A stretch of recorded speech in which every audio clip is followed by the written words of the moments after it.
Get away from her, you bitch! First, I'd like to thank you for your understanding regarding the cancellation of another class. Hopefully this PowerPoint will manage to do everything I wanted to do in class anyway. So let's start off talking about the representation of motherhood in film in general, because that seems like a good place to start, and in keeping with our emphasis here in class on looking at different representations of women. So Janine Basinger, she was actually Joss Whedon's mentor and teacher at Wesleyan College, and she is someone who has written several books on film and on women in film. Got to hear her speak at Slayage 4 years ago. Very interesting woman. Anyway, so she has written a book on women in film in Hollywood, and according to her, in terms of representation of motherhood, there are 4 basic kinds of mothers in movies about women. There are the unwed mothers, who are very frequently seen. There are the perfect mothers, who are few and far between. There are the sacrificial mothers, who go through multiple trials, have multiple reasons to give up their kids. And then there's the destructive mother. We see her in Double Indemnity. This is the mother who is dangerous to her children, shouldn't be, as a warning against certain types of mothers. Now, moms can go from one category to another, although the destructive mother will never become the perfect mother. Now, these mothers reflect attitudes about women's roles, children, and the representation of fathers as well. So what we think about motherhood in society certainly is reflected.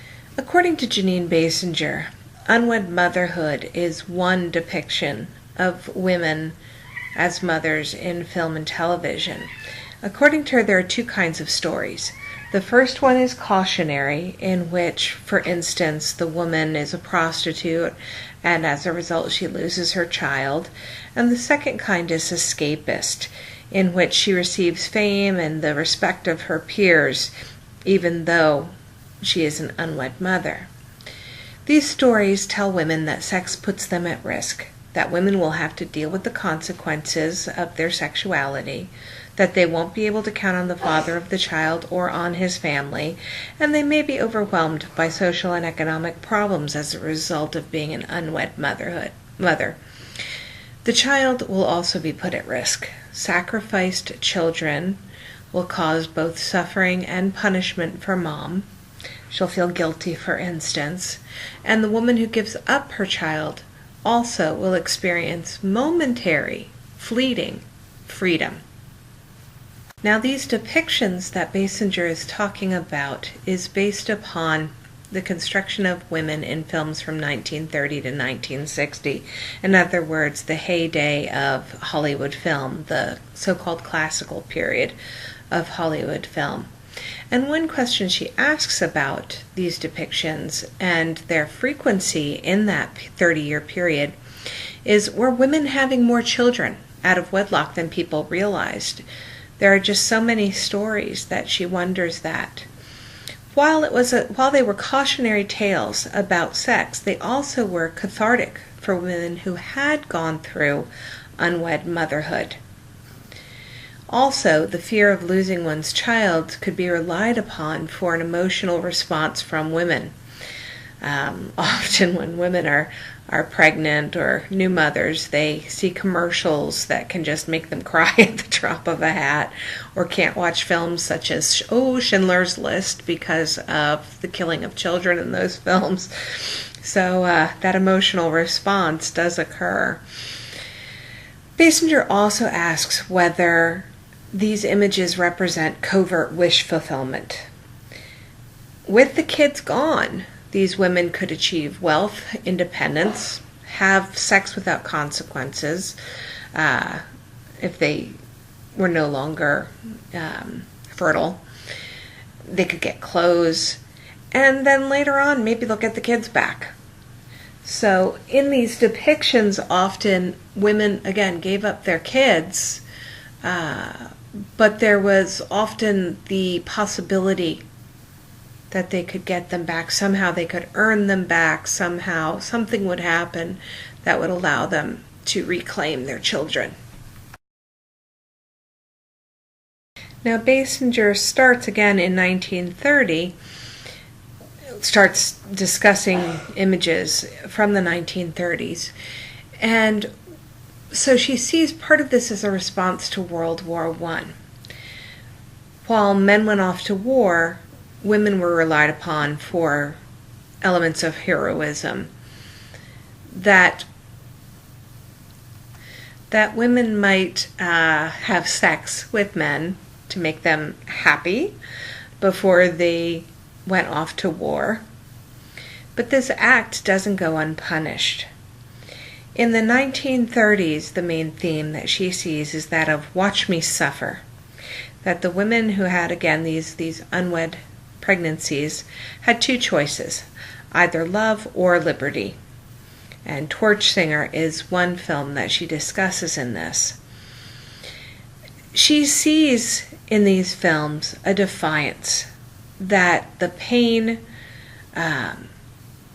of going through this created defiance, that enslavement to motherhood could create a defiant attitude, and that this created a form of anger and independence to which men could relate. Of course, women are still serving patriarchal ideals in these films. Hollywood long has been a vessel for, of course, being in line with the status quo. Unwed motherhood was still a popular subject in 1950, and she uses the example of No Man of Her Own. In this film, she sees a noirish questioning of old Hollywood ideals about small towns, happy American families, love affairs. Remember, we talked about noir as questioning identity, questioning authority, really kind of a subversive genre in many ways in its representation of women. Even though they often were punished later on, there still is that questioning.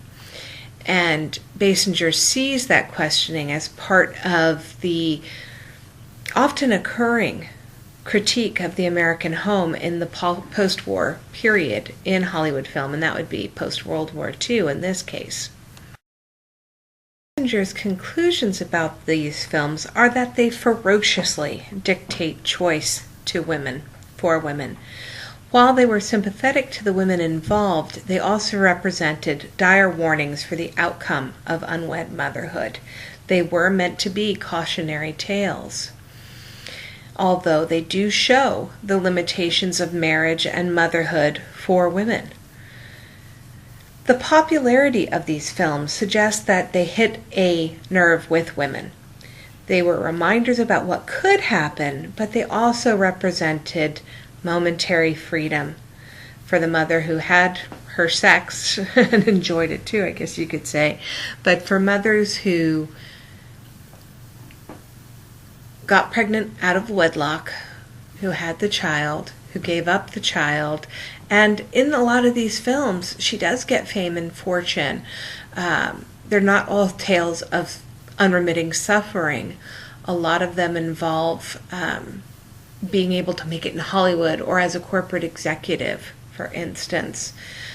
And in that escape from motherhood, if you will, they did represent this momentary freedom, even as the woman generally felt guilt for the loss of that child, generally felt guilt and hung around perhaps the margins of the story, waiting for that child or sneaking glimpses of that child from the sidelines.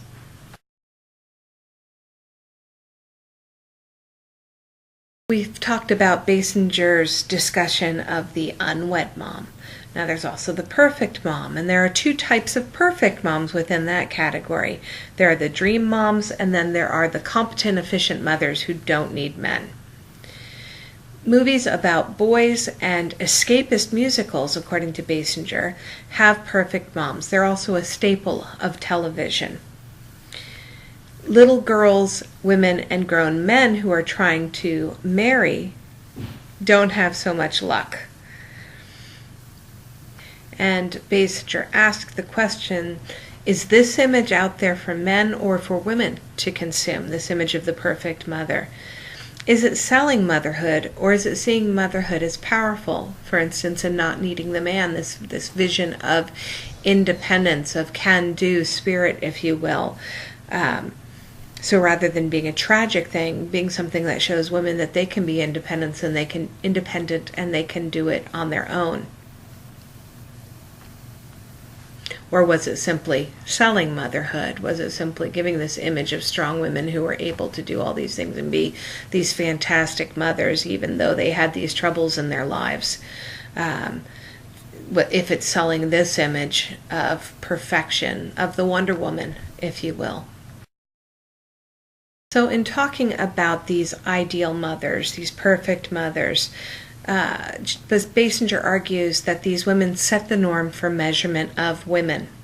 They are patient, they're beautiful, they're pure, they're also slaves for the family, and as a result don't really have a lot of dramatic import in and of themselves. Basinger writes, as paragons, moms can't do a hell of a lot else, so they present no significant plot development. No doubt this is why we see so few of them. Who is consuming the image also may have an impact on how we see these images. For men, the ideal of the perfect mother might be the sacrificial mother for women. In other words, that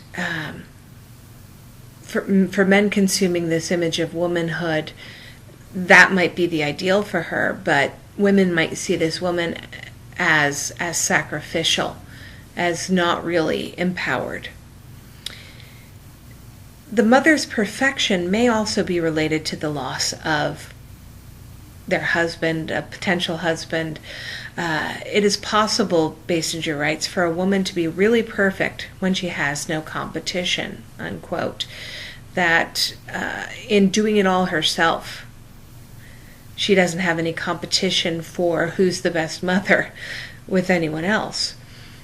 And so she asks, is this really about women rejecting men rather than about motherhood?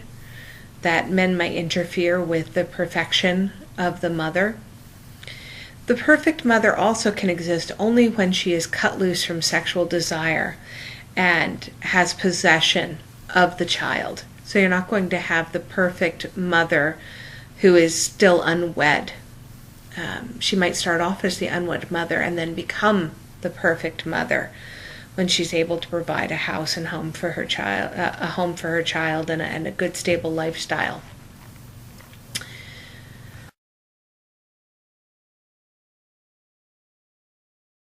There are a few options for the sacrificial mother that Basinger discusses, and these few options are easily taken away. So Basinger tells us about two films, Stella Dallas and Blonde Venus, as examples of this type of motherhood. In Stella Dallas, this is the film that I mentioned a few slides ago, about the woman creeping around the sides of the film, around the sides of her daughter or child's life, peeping in on it while not taking part in it.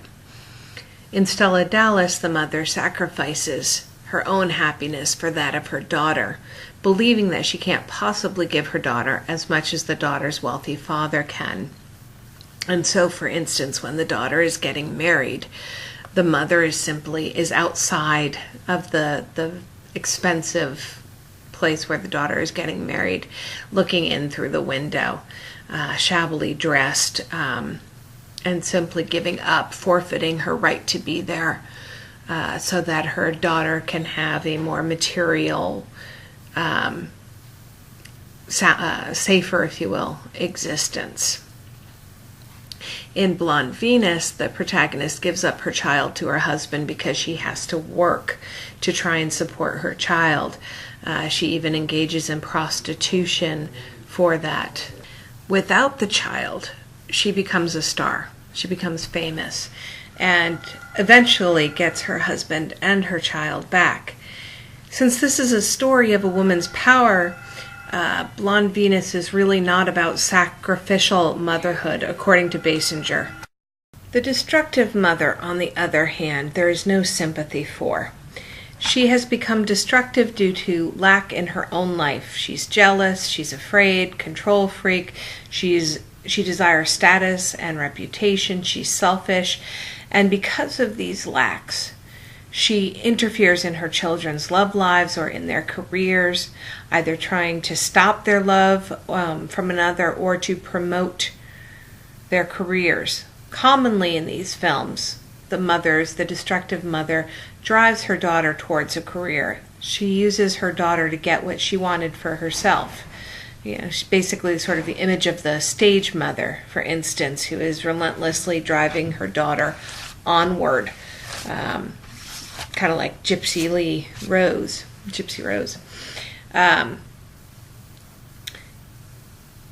These images show that women may be powerful as long as they are also portrayed as wrong in their decision making or destructive.